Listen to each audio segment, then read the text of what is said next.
Inilah Gorissa dan TV, membaca Indonesia dengan 3 metode. Metode pemikiran. Selamat pagi kepada pemirsa Gorissa dan TV di seluruh Indonesia. Gorissa dan TV membaca Indonesia dengan 3 metode. Metode pemikiran kritis, metode pemikiran analitis, dan metode pemikiran reflektif. Pemirsa Gorissa dan TV yang kami cintai, pada pagi hari ini saya secara khusus menyampaikan materi terkait dengan pendekatan normatif dalam kajian pemerintahan. Nah, materi ini sebenarnya yang pertama itu terinspirasi dari buku yang ditulis oleh David Marsh ya, dan Gary Stoker yang berjudul Theory and Method in Political Science ya.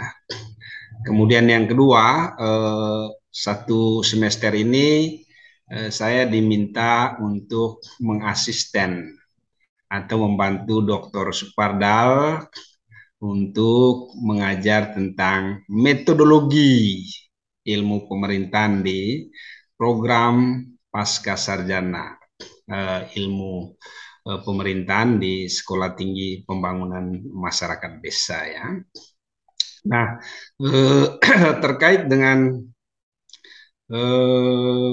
pendekatan normatif dalam kajian pemerintahan, kita tahu bahwa sadar atau tidak sadar bahwa selama ini sebenarnya kita cenderung atau di Indonesia mayoritas para ilmuwan termasuk juga mahasiswa barangkali sering menggunakan pendekatan normatif ya dalam berbagai studi dan kajian mereka, baik di skripsi, tesis maupun juga di disertasi. Secara sadar atau tidak sadar banyak sekali pendekatan normatif yang digunakan.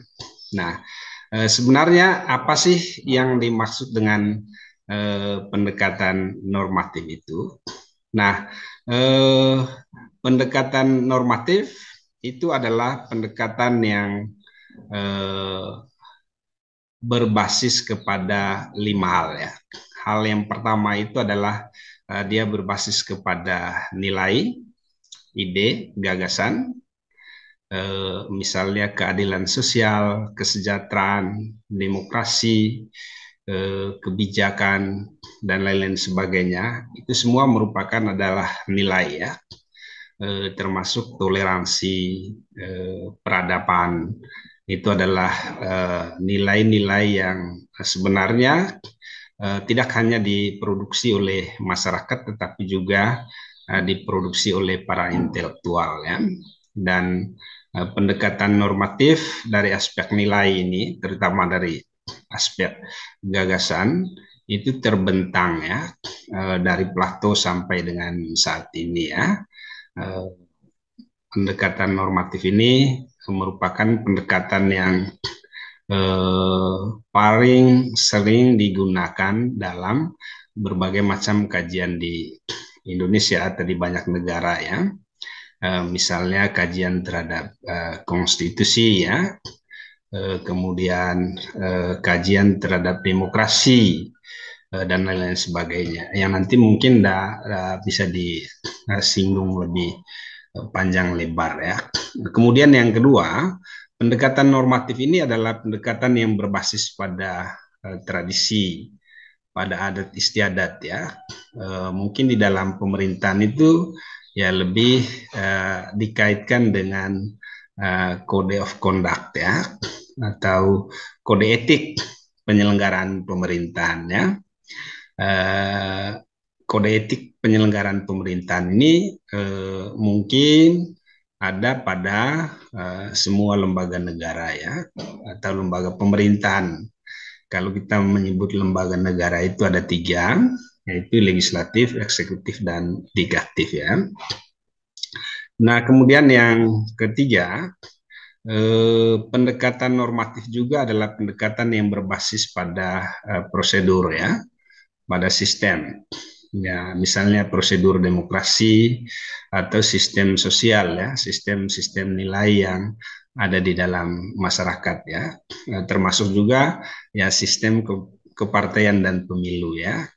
Di Indonesia misalnya terkait dengan sistem pemilu itu kita selalu menggunakan dua sistem ya, terutama sejak pemilu 2004.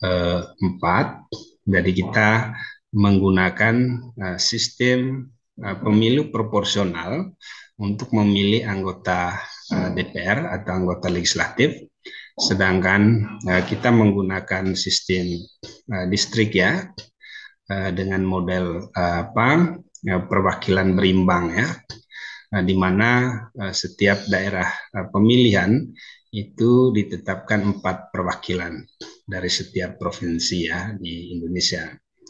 Nah, kemudian yang berikutnya dia juga terkait dengan organisasi atau lembaga-lembaga yang ada di dalam masyarakat ya. Jadi itu beberapa hal yang terkait dengan pendekatan normatif ya. Nah, sekarang kita di ilmu pemerintahan di Sekolah Tinggi Pembangunan Masyarakat Desa, kita mengusung yang namanya 5G atau 5G. Nah, G yang pertama itu adalah government. Government itu ya terdiri dari lembaga-lembaga pemerintahan, baik pemerintah pusat, pemerintah provinsi, pemerintah kabupaten, dan juga pemerintahan desa ya. Kemudian yang berikutnya, G yang kedua itu adalah governance. Governance itu adalah relasi antara pemerintah dengan non-pemerintah atau hubungan antara negara dengan masyarakat ya. Tetapi juga ada yang memahami governance itu sebagai tata kelola ya, tata kelola pemerintahan. Jadi termasuk juga di dalamnya adalah tata kelola pembangunannya, tata kelola kemasyarakatan dalam hubungannya dengan negara, masyarakat, dan pemerintahan. Nah, kemudian yang G yang ketiga itu adalah governing. Governing itu ya diartikan sebagai segala bentuk perbuatan pemerintahan ya, perbuatan kekuasaan. Jadi bisa disebut dengan kebijakan presiden ya. Salah satu dari governing itu adalah kebijakan ya. Kebijakan presiden, kebijakan gubernur, kebijakan bupati, sampai dengan kebijakan kepala desa ya, sebagai satuan atau unit pemerintahan di Indonesia. Nah, G yang keempat itu adalah governability. Governability ini terkait dengan kapasitas dari penyelenggara negara ya.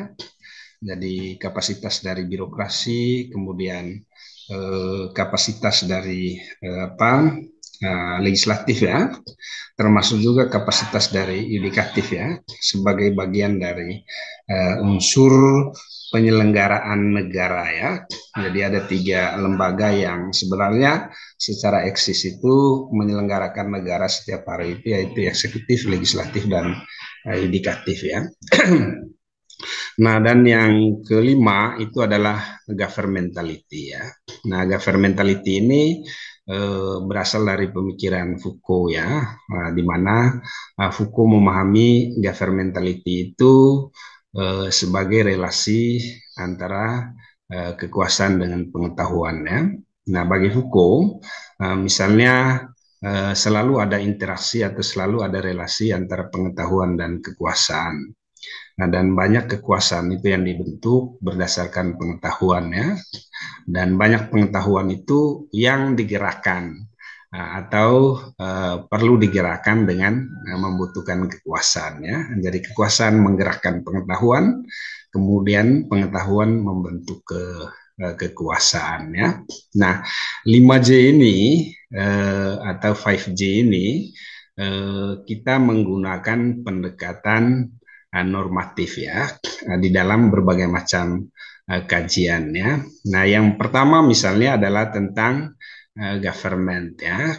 Jadi banyak sekali misalnya kajian yang terkait dengan government ini. Nah, misalnya birokratik government, kemudian populisme government, kemudian neoliberalisme government, termasuk juga di dalamnya adalah hal yang terkait dengan isu local government reform ya, atau reformasi penyelenggaraan pemerintahan daerah yang ada di Indonesia ya. Jadi banyak sekali topik atau banyak sekali hal yang bisa dilakukan atau dikembangkan di dalam kajian yang terkait dengan 5G ini ya. Nah, 5G yang lain yang misalnya menggunakan pendekatan normatif itu adalah 5G yang terkait dengan governance ya.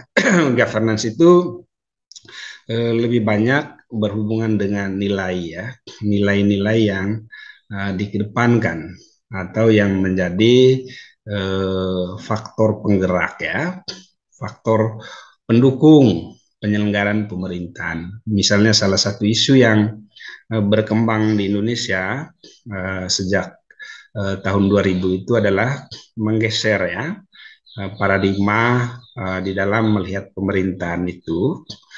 Pemerintahan itu tidak lagi dilihat sebagai big government yang bisa melakukan segala-galanya, tetapi pemerintahan minimalis ya, yang hanya melakukan tugas dan fungsi yang terbatas ya. Terbatas bukan berarti melanggar konstitusi, tetapi terbatas dalam arti menjadi wasit yang adil di dalam menegakkan relasi antara masyarakat dan pasar dengan negara ya. Nah, inspirasi untuk kajian-kajian yang terkait dengan governance di samping good governance juga adalah hal yang terkait dengan misalnya transparansi, kemudian akuntabilitas ya di dalam penyelenggaraan pemerintahan. Nah, ada banyak sebenarnya ya contoh-contoh kajian yang terkait dengan penggunaan pendekatan normatif di dalam kajian pemerintahan ya.